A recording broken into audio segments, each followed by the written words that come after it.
Now listen to me. We have people have hard work. That's why you feel hard work. And if you must eat beans and it's even once, you hear what I said? Balance nutrition for all. Talking of the nutrient, what was it diagnosed of? And she said, ulcer. When she said ulcer, I said, I want to see that man. Ask him 2 questions.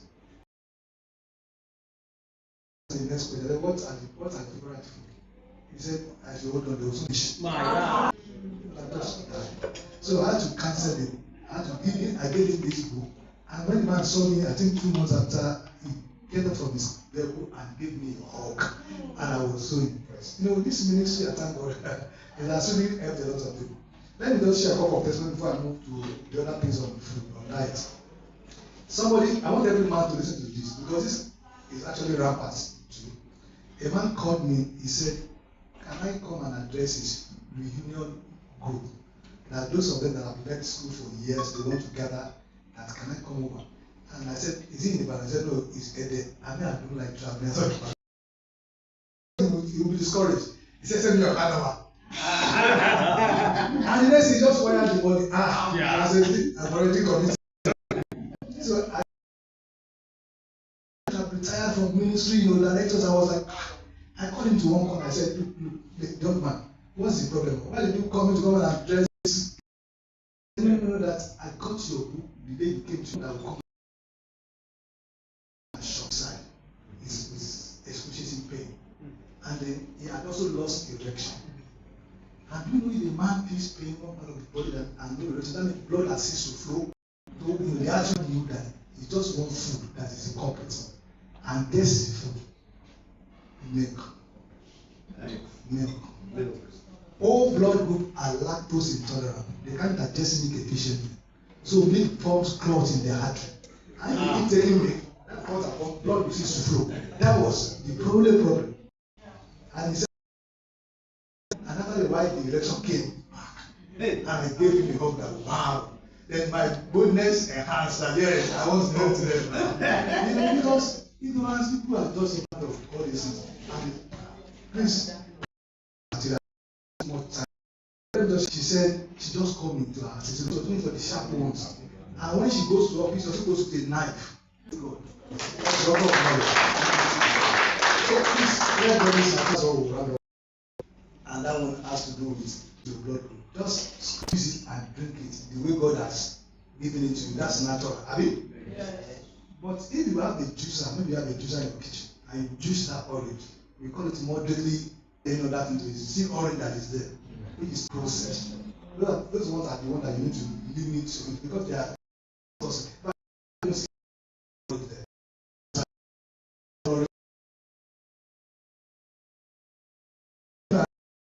If you want to eat corn, just boil your corn and eat your corn. That's natural food. I mean, yeah. But if you process that corn into pap, or you process it into popcorn, it's moderately processed, which is still okay. But by the time you go for the one that you process in the factory, that makes highly processed. All those ones. It's limit to intake of them. Let me give another example. If you want to eat yam, in those days we used to boil yam with the pea. You remember? Just wash it and chop it down. Why? Because there's some nutrients that will get from the peel. But you can't do that nowadays because of this inorganic thing that we eat all around, chemical everywhere. So you have to peel it and boil it and then. So if you eat it like that, that's natural. Okay. But if you pound your own yam, maybe you have a mortar and pestle, or you have that processor, that machine that processes, that's moderately processed. As long as it's still yam that you are processing. But when you leave all those ones and you go for pando yam, that's highly processed. When you eat carbohydrates, you need to burn the calorie. So if some refined carbohydrates like pounded yam, like your amala, you burn the calorie easy.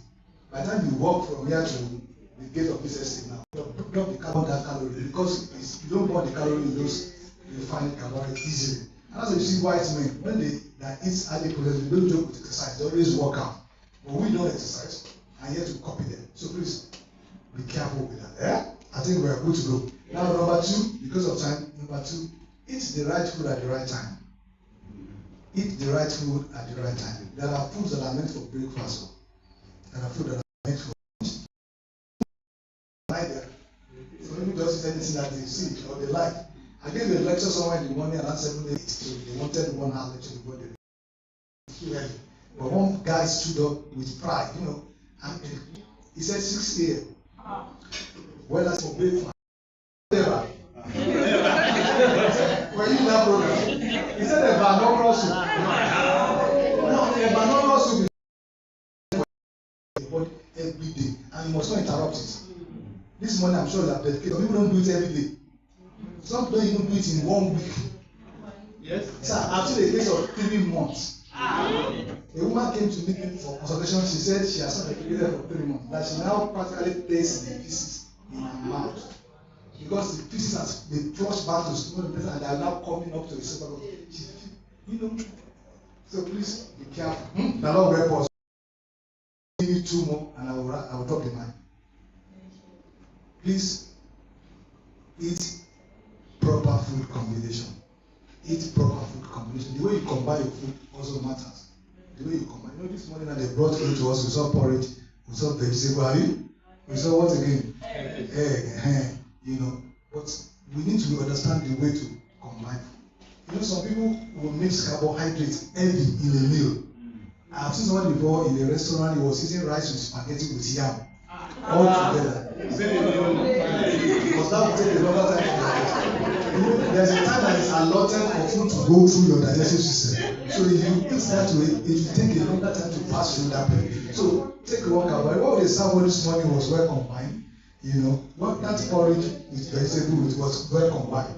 Very well combined.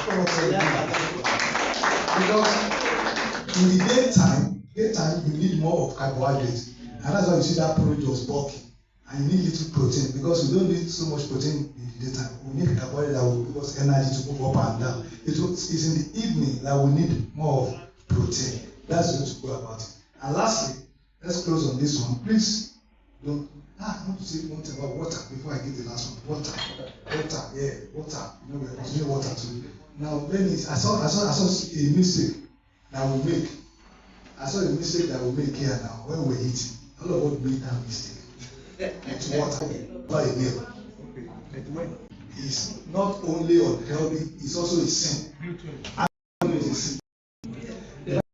Proverbs 23 verse. Sometimes we talk about we criticize drunkard, we don't talk about Number 1, whenever you eat food to the point that you are feeling busy on that food, it's a case of overeating. Now research has shown that heavy meal has caused your organ. The more active you are, the more food you can eat. So if you are not the bricklayer, if you are not the mechanic, if you are not the carpenter, your food should be very, very moderate. Now I gave a teacher a ride. I will run up with that story. A ride one day. A teacher from Lagos. When we got to Agege bread, Agege very well. She just wanted to bought 2 big loaves because of this bread. Only me will finish one. Now I quickly Google what is a calorie intake, and that is 62 calories. And that's how many slices are in this loaf. At breakfast, 1,300. And 500 is left. And I'm sure she will not eat that bread alone. She might take it with egg. But egg is sweet. Because you have added oil. Now, do you know that she may fry 2 or 3? And she perform pizza. Those high calorie things that are made for footballers and athletes, they are not made for people in the office. Because yes, I think they are because they think of champion. But for us that work in the office, if you want to do those things, they say you should use teacup and teaspoon. How many of us see remember teacup? Do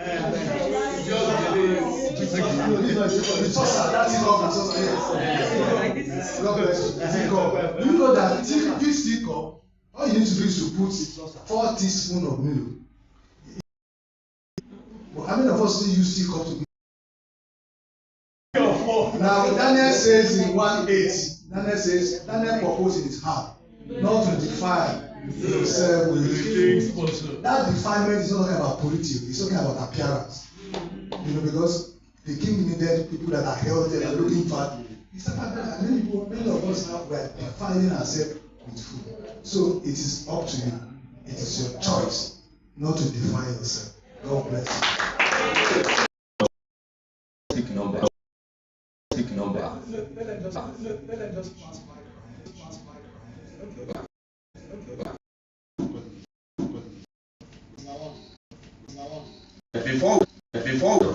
I met a dietitian, food. She promised time. Are you in this meeting? Or Father?